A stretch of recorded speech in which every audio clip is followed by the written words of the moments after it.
probably weren't ever in here before. No. It used to be much more of a marketplace. Okay. Where they had almost like a country fair, sort of like a bunch of display units with apples and some produce that they get from around town, and some smaller knickknacks and signs and things like that. That used to be a checkout area right up there. Okay. And we converted it into a bar. I like the decor though. Yeah. And I see the ceiling. It used to be a completely different color in here. Yeah. If you look at kind of like the molding around the windows, it was kind of like that color around it. We painted the slats. There used to be this whole trellis effect that connected everything around, kind of made it feel a little crowded. We took a lot of that down to kind of open things up and make it a little prettier. So yeah, essentially what we've done is made it more of a dining / bar / bottle shop. We wanted to continue some of the Furman's legacy, so we kept donuts. We still do the cider. Oh, excellent. All right. We've been tinkering with getting into hard cider and making some of that. That's kind of and you do like your homegrown, what kind of drinks do you do? All right, so cocktail-wise, I'll grab you a menu over here and see what we got. It's kind of a carryover, too, in addition to some of what we used to have in our other locations. So we've got things like Moscow Mules, that's kind of our specialty here. We've got signature martinis right here that we have. So some have fun, playful names, like our Marty McFly or our... so it's just funny drinks. We got our Italian Stallion Moscow Mule. And you sell bottles of your own stuff, right? We do. I have to buy one as a souvenir, just so you know. We got a few other fun cocktails up there. Okay, cool. Just all kinds of crazy stuff. Excellent. We do PA beer and wine, if you look up there. So we feature a lot of local breweries, including North Country, from Slippery Rock, which is the furthest one away, but Uncle Jackson Blonde from Brewery Union Station, Lavery Brewing, we've got stuff from, the new Riverside Brewing down in Cambridge Springs, Erie Ale Works, and Nostrovia Brewing, which are all local breweries. And you were just about to eat your lunch, but those are pork sliders, right? Yeah, pork sliders. Full pork sliders. So let's take a look at that, because those look good.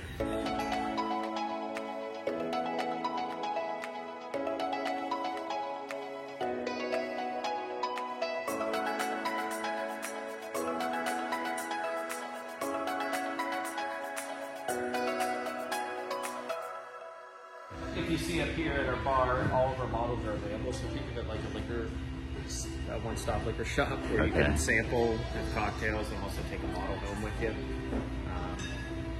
And I see some pastries too. Yeah. Watch your bag. Yeah. But yeah, we still continue on. They used to have 3 donut cases going across. We wanted to continue the donuts, make those people come in and pick up a couple dozen here and there. Those look good. We cut it down to 1. Wow. We do some specialty cupcakes, limoncello, margarita, and Moscow Mule, sort of kind of cool cupcakes. They're boozy ones, we call them. We do specialty cake orders and pastry orders, all kinds of awesome things. Okay, I see some bottles here. Yeah, so you can see some of our stuff up here. We've got everything from moonshines, which is kind of what this barrel somewhat focuses on. The middle one will focus more on the liqueurs as well as some of the whiskeys. Okay. So we've got our coffee liqueur, our limoncello, our rye whiskey, our smoked barley malt Scotch whiskey, and our brandy. And this is more of your vodka. Where are these made? I make them up here. Right here? Yeah. On the premises? Yeah. Okay. I can show you some of the distillation area. All right. Check it out. And this is the cider area. Yeah, this is where we keep our cider. We don't sell cider when we're not in season. Right. So we do have music. We have events. So this Friday we've got some music going on. Nice. The cider season typically lasts from about September till February. Okay. Or March at the latest. So that's when we're really producing cider. 2 reasons. One, we like to produce cider when it's in season, when apples are in season and people want cider. The other would be a freshness sort of thing. We don't want to be producing it all year when it's not fresh, and there's just not as much demand in July. I like the setup because everything's kind of spread out. You don't feel crowded. This is very exciting. We're about to get a behind-the-scenes tour where the moonshine is being made, right? Produced, that's right. The illegal moonshine. Yes. Just kidding. Yes. So, as I said, this thing is like this new little thing we have to put in. Right. Actually, we might use some top stuff for storage. This right here is the primary production still that I use. What you're going to see with it is We do our mashes in here, which is the production of the stuff that becomes the alcohol that you eventually distill. We distill everything from like a wheat beer that we produce here. We do a rye. We do distilled wine from local wineries. We do rum, which comes from molasses. We do I like rum. An agave spirit, which is kind of like a tequila. We do that. I mean, we try and cover most of our alcohol bases in this particular case. So we're allowed to sell PA beer, wine, and spirits. So that kind of limits you to things that you can only really make here, get in PA. And so it kind of encourages us to think outside the box. If we want a tequila, then to be able to incorporate into our drinks, we got to produce something like a tequila. If we want to do a rum, we got to produce something like what you'd see as rum. So it kind of makes us be inventive and come up with some cool stuff. The whole process of distillation, you basically take something that has alcohol in it. Yeast can only get so high with alcohol. It can only get up to about 12, 13, 14%. That's why most wines kind of get stuck at that alcohol content. Most beers aren't going to go up that high. But if you want something like your 40%, 50% alcohols, how do you get that? Well, you have to do distillation. Put it in somewhat of a confined space like this. But you create an avenue for, when you heat it up, the steam to escape. And of course, steam will be created, at 200, 212 degrees whenever water boils. But alcohol has a lower boiling point. It boils at about 173 degrees, so it separates before the water and goes up, and it gets concentrated in the steam.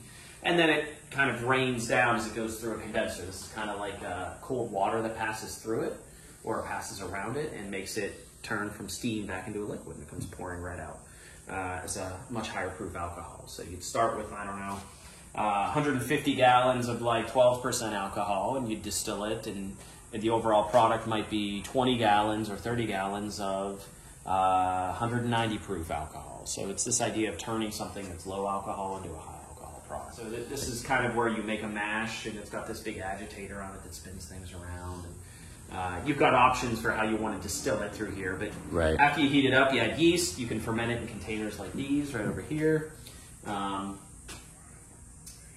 Basically, it undergoes this 5 to 7 day fermentation where you produce anything from 8 to 12% alcohol, and that's when it starts undergoing the distillation process.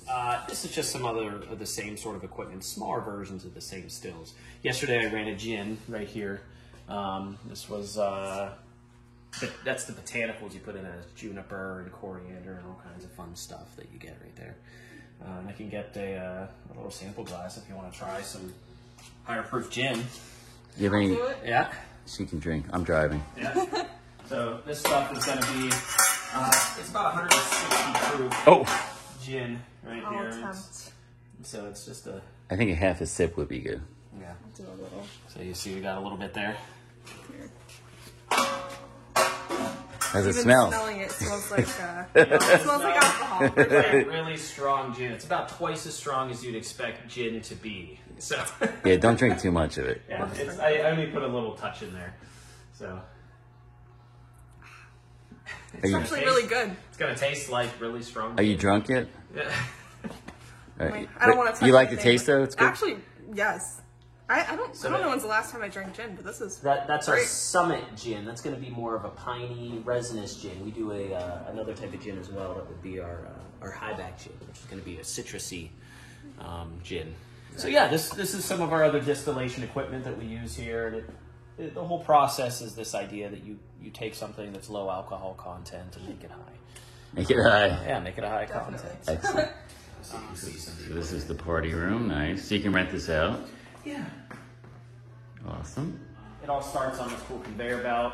We have our old bar from our old location over here that we had to find a home for. That big thing over there that kind of goes up that step Yes. up there, that's a grinder. So it pulverizes apples that go up this thing.